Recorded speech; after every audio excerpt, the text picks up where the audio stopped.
We've had, we had a long-time roofer we worked with, and then I think he retired and disappeared. Okay. And then we started looking, I asked I guess one of the real estate people in the market here who they used, Okay. because they own some buildings in the area. So I asked, well, who do they use? And I started using that person, and he's a very nice person, and he kept patching the place. He patching, and he patched a lot of areas that you actually ended up, finally fixing.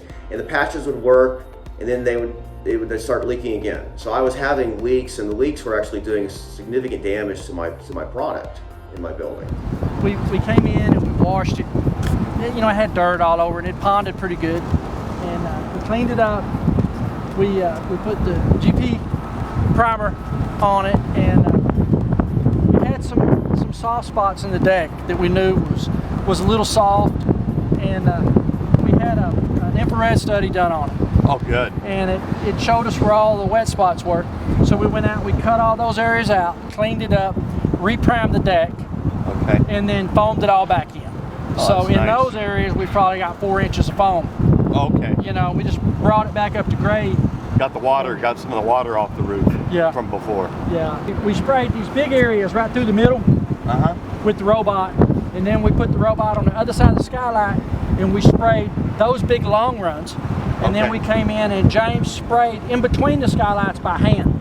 Oh, okay. So all this is done by hand. We kind of filled in the blanks. It's hard to spray it that thick and bring it up to grade perfectly. So we got our scarfer out. We drug our scarfer back over it. Oh, okay. And then keep it smooth. We got it, planed it off even with the rest of the roof. Oh, that's a great idea. Yeah, and then we ran the roller over it.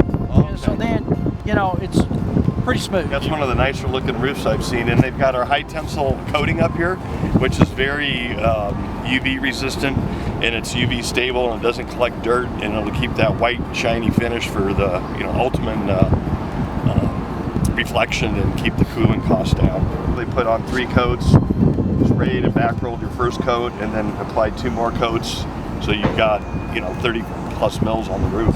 I know in the industry, roofing industry has got a lot of negative. You can get a lot of people out there that are great marketers, that they don't always stand up to what they market. Yeah. And you don't know you don't really get what you expect or what they're saying you're going to get. Yeah. But at this point, I'm happy. My problems are solved. Everything you said you did, you did. I've got a roof that fixes all my problems and keeps my building cooler than it was beforehand. It was a good price, and it's been a good product, and it's done everything that that you said it would, and you did a good job in a good time frame. So I know the owner was very happy. We were very happy. We wrote the warranty. Like I said, I was there before, during, and after, and it's one of the nicest roofs I've seen in the 35 years I've been working in Texas.